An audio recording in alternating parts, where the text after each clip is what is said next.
हजुरलाई नमस्कार र फेरि पनि म आज अलिक दिन ग्याप गरेर फेरि पनि एउटा छोटो भ्लग बनाउँदैछु र जुनमा देखाउँदैछु। अरू बेला मैले प्रडक्सन भएको फलेको देखाउँदैछु भने आज चाहिँ यो हाम्रो जुन अलैँची छ त्यो फलेको चाहिँ हामीले फल कसरी खाएको छ भनेर देखाउँदैछु। अलिकति नजिक आएर देखाइदिनुहोस् क्यामेरा। यहाँ हेर्न सक्नुहुनेछ है, यतिको खाएको छ हो। अनि यहाँ अझै म मजाले देखाउँदैछु तपाईँहरूलाई। यो चाहिँ अब केले खाएको हो, सुम्साले हो कि न त दम्सीले हो भन्ने कुरा चाहिँ अझै पत्ता लगाउन सकेको छैन। यहाँ हेर्नुहोस् है, बुङ्गा चाहिँ कत्रो कत्रो छ भनेर चाहिँ ए ल खा। अनि यहाँ हेर्नुहोस् यता पनि बुङ्गाहरू सबै छरेर खाएको छ हो। अनि सुरुमै यस्तो गर्दैछ आज योपालि चाहिँ अलैँची चाहिँ एकदमै राम्रो प्रडक्सन दिइरहेको थियो साथसाथै भने। तर यहाँ हेर्नुहोस् यता पनि खान सुरु गर्दैछ। यस्तो छ। दुई भाइ चाहिँ यहाँ मसँग आएका हुन्। अन्त पाएकै नि, अन्त टिप्ने बेला भएको अलैँची पाक्दैन।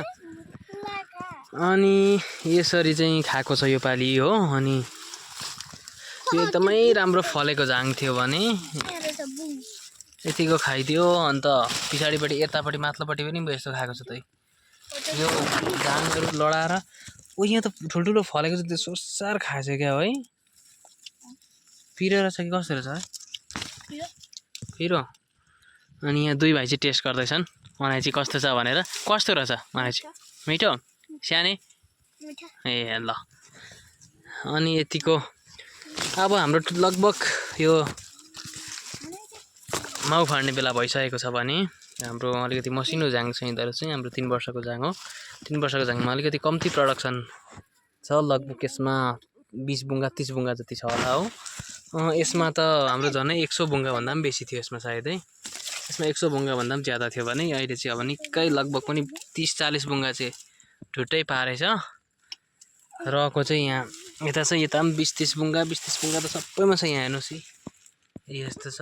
त्यो परकोमा हेर्दै हेर्नुहोस्, हो राम्रो फलेको छ। तर सुम्साले हो कि कालाले हो, यसरी हाम्रो एकदमै ठुलो नोक्सान गरिदिएको छ योपालि यसरी खाएर हो। राम्रो फलेको चाहिँ हेर्नुहोस् न, यस्तो मजाले अब छोडाएर हो यी दाना चाहिँ यसरी बुङ्गाबाट निकालेर खाएको छ यसरी। अन्त यो बोक्रा अब यति बेसी भुर्कुट बनाएको छ। यो बोक्रा केही कामकै छैन। अब यो यसलाई के गर्नु र? अब यसको त काम त केही छैन बोक्राको त। यहाँ अझै अगाडि पनि देखाउँदैछु है म।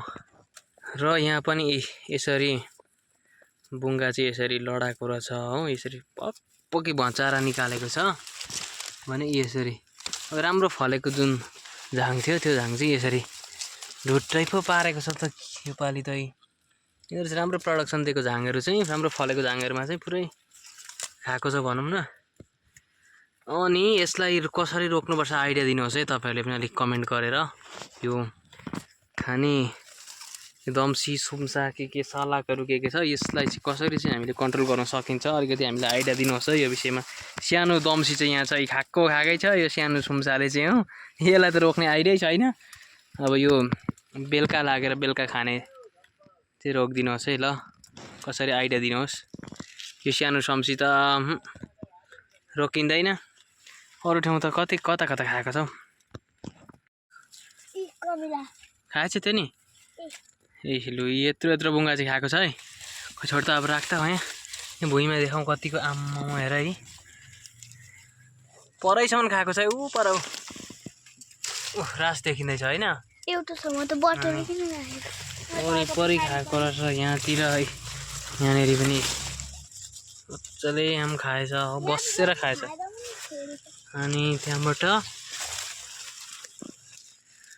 यहाँ चाहिँ अहिलेसम्म कञ्चन रहेछ। यो बोट चाहिँ छोपेर रहेछ, एकदम राम्रो रहेछ यहाँ चाहिँ।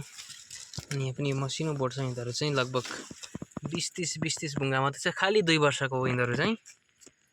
ए यतिको फल्दैछ यिनीहरू 2 वर्ष चाहिँ भने हाइट आएको छ यतिको। मान्छेभन्दा अलिकति अग्लो मात्रै छ।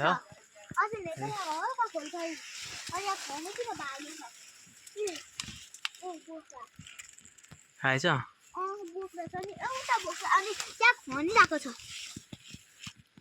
र हामी 3 भाइले अहिले भिजिट गरिसक्यौँ। अलैँची कतिको खाएको रहेछ देख्यौ? खाएको रहेछ। कति निकै खाएको रहेछ कस्तो लाग्यो त भिजिट गर्दा अलैँची बारी राम्रो लाग्यो ल त्यसो भए यतिको यो अलैँची बारीमा यही हो खाएको जग्गा चाहिँ यहाँ अलिअलि खाएको छ र हाम्रो लगभग अब नजिकै छौँ हामी हार्भेस्टिङ हामी सुरु गर्दैछौँ अब यही हप्तादेखि सुरु हुँदैछ हाम्रो